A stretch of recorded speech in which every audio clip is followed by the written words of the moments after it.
I ain't about to go nowhere. You about to go. What you mean? Why are you putting my clothes in my... Bro, I told you repeatedly, Avia, like, you won't, like, you keep in contact with ex-boyfriends and stuff like that. Like, we're not about to do that. All you had to do was delete it, and we would have been happily ever after. So, yeah, you about to go. I ain't going nowhere. Basically, you just telling me that you're insecure. No, it's not that I'm insecure. It's just a respect thing. When you're dealing with somebody that does a lot,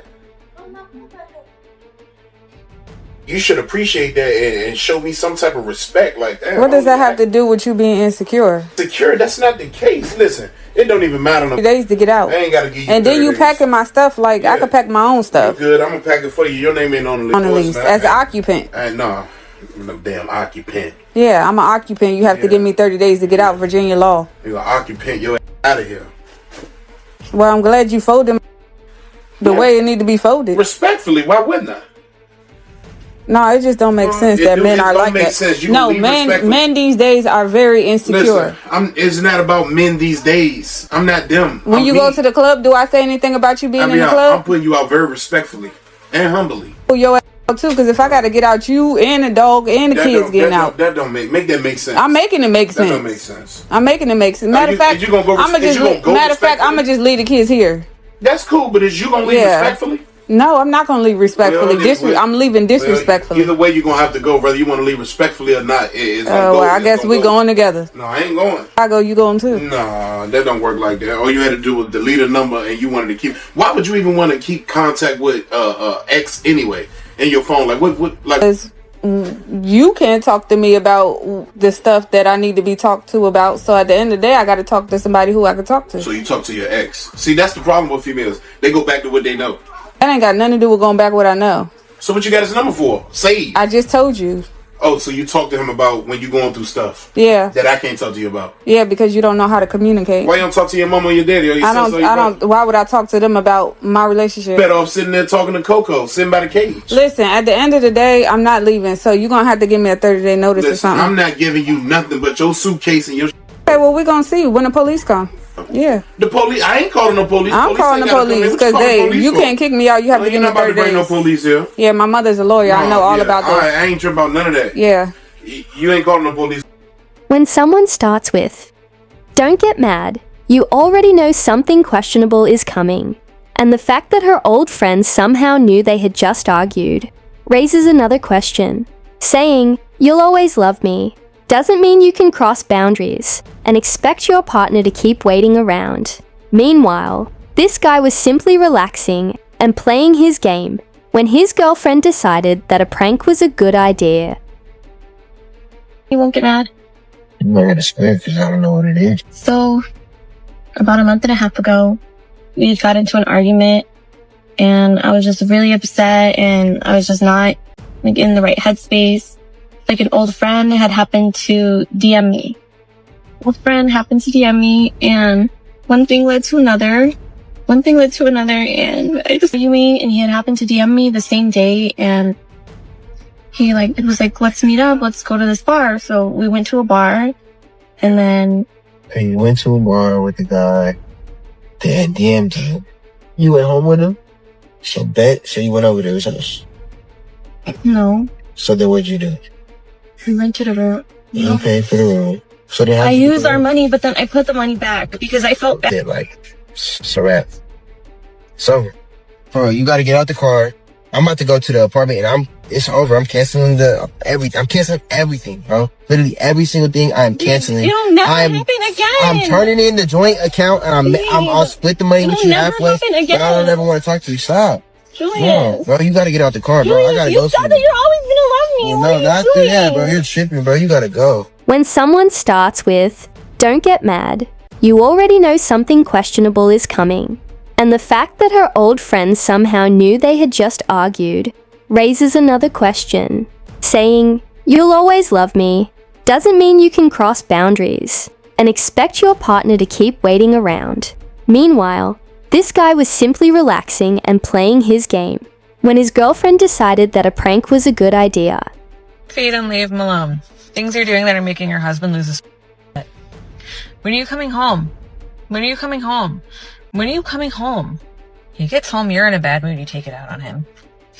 Can you unload the dishwasher, please? Oh my God, you're doing it wrong. That doesn't go there. Why did you put that in there? Stop. Can you help with the kids? Oh my God, you're always yelling at her. Why are you putting her to bed? She has 10 more minutes. Babe, I miss you. You work too much. Can you please come home? Oh my God, I want this new bag. I want this new car. I want this new house. And Sarah from down the road has a brand new Ford Explorer, Bronco, whatever. Do you see the theme? Do you see the pattern? Same things you ask him for in help are the same things you're at him about. If you are in a marriage where every single door you turn to, every single time, you're wrong, you're wrong, you're wrong, you're wrong, do this, I would flip the to and stop helping. I wouldn't help you do chores. I wouldn't help you with the mother kids, because if you are going to ask for my help, I don't want to hear you. And men do not go to work just to pay for doesn't get you anywhere in life, or that you don't need. Stop being unthankful. Go tell the man thank you for whatever he does, and just up. 1 year, this wasn't the first time.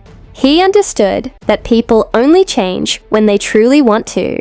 She kept calling him insecure, but that completely avoids the real issue. Spending time with an ex and hiding it from your partner is a serious boundary problem. What really stands out is how calm he remained. He didn't argue or beg. Once he realized that loyalty and respect weren't being returned, he simply decided to walk away. Now, and my husband always needs something, and normally I can like carry a lot of stuff, but since I had a smaller bag, I was like, he's either gonna need Advil or lotion, and I was like, I can't fit the lotion in here, so I'm just gonna put Advil in here. So we stopped at this Starbucks beforehand, and he was like, and I was like, what?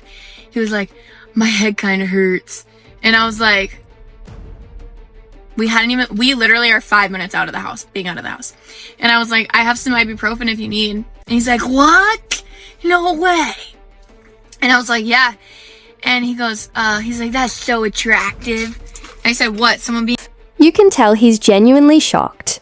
All he can say is, that's crazy, because he clearly wasn't expecting that conversation. When someone deeply loves their partner, hearing them casually talk about other people that way can be surprisingly painful. Street pass, I would take it. That's crazy. That's crazy. Sorry. That's crazy. Who would you take it with? Lindy Waters III? Don't even know who that is. That's our problem. Yep. Who else?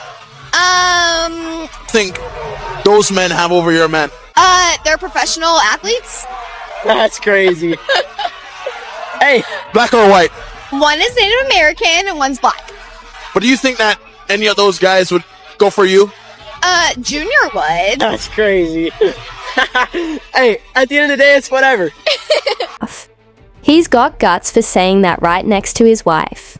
But jokes aside, men don't always get enough credit for the stress and pressure they carry inside relationships. You're 7 months pregnant, and I believe the man gets no credit for the work he puts in. Yes, she carries the baby, and she pushes it out, but all the work I put in loosening that thing up for the baby... Andrew, that is so rude. Are you... What's sad is that someone is probably living like this right now. Home should be where you can relax, but constant criticism, demands, and arguments can make someone want to stay away. If every effort gets criticized, don't be surprised when that person eventually stops trying. Stand by the fact that my husband is the ugliest man that I have ever met 5 years into our marriage. If you are single right now, it's because you want to be attracted to your partner, and that is just not realistic. I don't know how many times women on this app are going to have to say it. Find an ugly ass man and marry him. And I'm not talking about a guy that just needs a little brush up, okay? I'm talking about a terminally unattractive man. I sleep with an eye mask at night so that I have time in the morning to mentally prepare before I make eye contact with I am married, and you're not, so... For him, this is probably a moment he'll remember as, my wife saved the day, but she's mocking his voice and acting annoyed. Some people mistake caring for their partner as being their mum, but caring for and supporting each other is simply part of a healthy relationship.